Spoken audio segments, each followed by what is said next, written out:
नमस्कार, मैं हूं आपके साथ अनुष्का राय और आप देख रहे हैं रिपब्लिक नेशन। आइए अब बढ़ते हैं आज के बुलेटिन की ओर।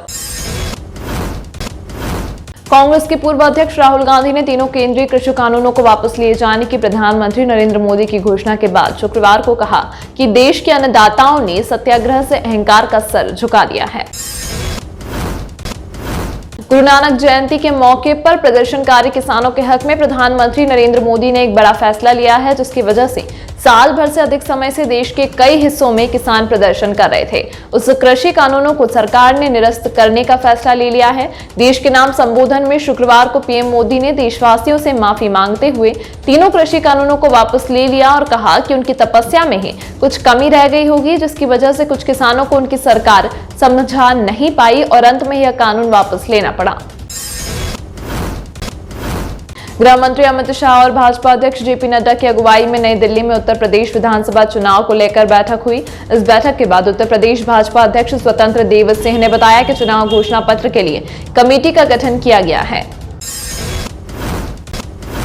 चीनी खिलाड़ी पेंग शुआई ने कुछ वक्त पहले शी जिनपिंग सरकार के एक शीर्ष अधिकारी पर यौन उत्पीड़न के आरोप लगाए थे और फिर वो इसके बाद गायब हो गई। हालांकि अब उनका एक बयान सामने आया है जिसमें उन्होंने आरोपों को गलत बताया है। संयुक्त राज्य अमेरिका ने पाकिस्तान और चीन सहित 10 देशों को धार्मिक स्वतंत्रता के गंभीर उल्लंघन में लिप्त होने या सहन करने के लिए विशेष चिंता वाले देशों के रूप में नामित किया है। एक बयान में अमेरिकी विदेश मंत्री एंटनी ब्लिंकन ने कहा कि बाइडेन प्रशासन प्रत्येक व्यक्ति के धर्म या विश्वास की स्वतंत्रता के अधिकार का समर्थन करने के लिए प्रतिबद्ध है, जिसमें मानवाधिकार के उल्लंघनकर्ताओं और दुर्व्यवहारियों का सामना करना और उनका मुकाबला करना शामिल है। प्रधानमंत्री नरेंद्र मोदी ने तीनों कृषि कानूनों को निरस्त करने का ऐलान कर दिया है। मोदी सरकार के इस फैसले से अभिनेत्री कंगना रनौत नाखुश नजर आईं। कृषि कानूनों की वापसी को दुखद और शर्मनाक बताते हुए कंगना रनौत ने कहा कि मोदी सरकार का यह फैसला पूरी तरह से अनुचित है। किसान नेता राकेश टिकैत अब भी आंदोलन खत्म करने के मूड में नहीं है। भारतीय किसान यूनियन के नेता राकेश टिकैत ने कहा कि किसान आंदोलन खत्म नहीं होगा। साथ ही सरकार से उन्होंने एक मांग भी की है। इससे लग रहा है कि दिल्ली के बॉर्डर अब भी नहीं खुलेंगे।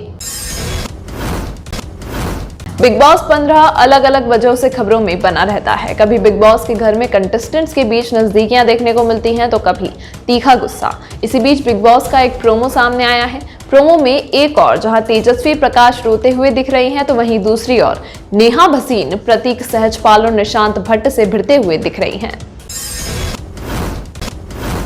बॉलीवुड फिल्म डायरेक्टर करण जौहर की अपकमिंग फिल्म रॉकी और रानी की प्रेम कहानी को लेकर बड़ी खबर सामने आई है। खबर यह है कि फिल्म में रणवीर सिंह, आलिया भट्ट रोमांस करने के साथ साथ गाना भी गाने वाले हैं। फिल्म को लेकर यह भी कहा जा रहा है कि इसके म्यूजिक के लिए करण जौहर ने सारेगामा के साथ हाथ मिलाया है और म्यूजिकल राइट्स सारेगामा को बेच दिए हैं।